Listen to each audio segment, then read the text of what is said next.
25 years ago, literally 25 years ago, kids would call up and go, I'm 15 and, my doctor wants to put me on Ritalin or some serotonin reuptake inhibitor. And I would say, how about you try classical music and a walk in nature? Yeah. And everyone looked at me like, what is this dumb who just walked off a construction site? No. And even Dr. Drew, who's turned the corner on this, would say, no, look, people have a chemical imbalance. They need blah, blah, blah, blah, blah, blah, blah. And I'd go, why don't you just try 2 weeks of walking in nature and listening to classical music and see if your head doesn't quiet down a little bit? And everyone looked at me like I was a heretic.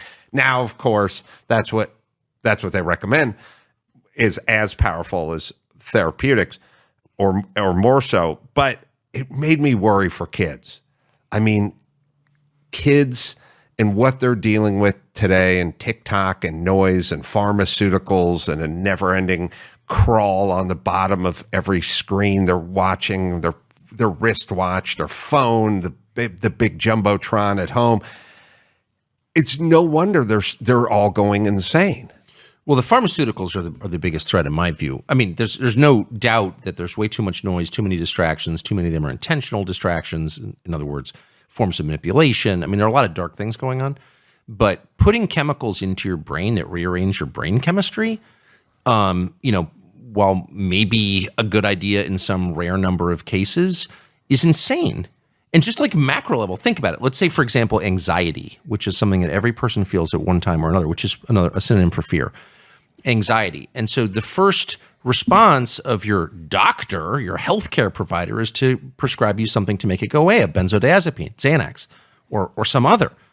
Think about what that means. You're feeling anxiety. Why? Because you have a brain chemical imbalance? No, probably in response to something that should inspire fear. In other words, if you said to me, I burned the shit out of my hand on my stove, and I said, I've got just the topical anesthetic that will take the pain away so you can put your hand back onto the stove, you would correctly say, that's insane.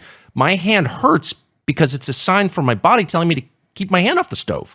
Anxiety is the same. It is a warning that you are not living in a way that brings you peace. So why don't we just pause for a second and go through how you're living? How are your relationships with other people? Are you drinking too much? Do you have a fulfilling job? Are you getting fresh air in nature? How about sunlight? Are you spending your entire life behind a screen? Maybe that's why you're feeling anxious.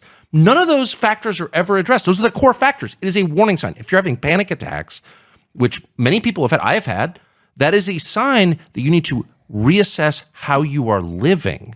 And to medicate it away and not address the cause of it is malpractice.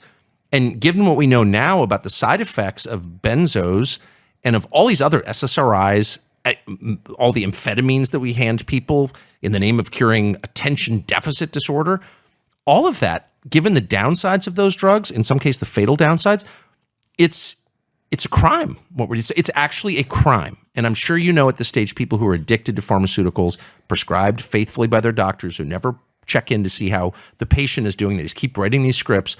Like, people should go to jail for that. And I mean it.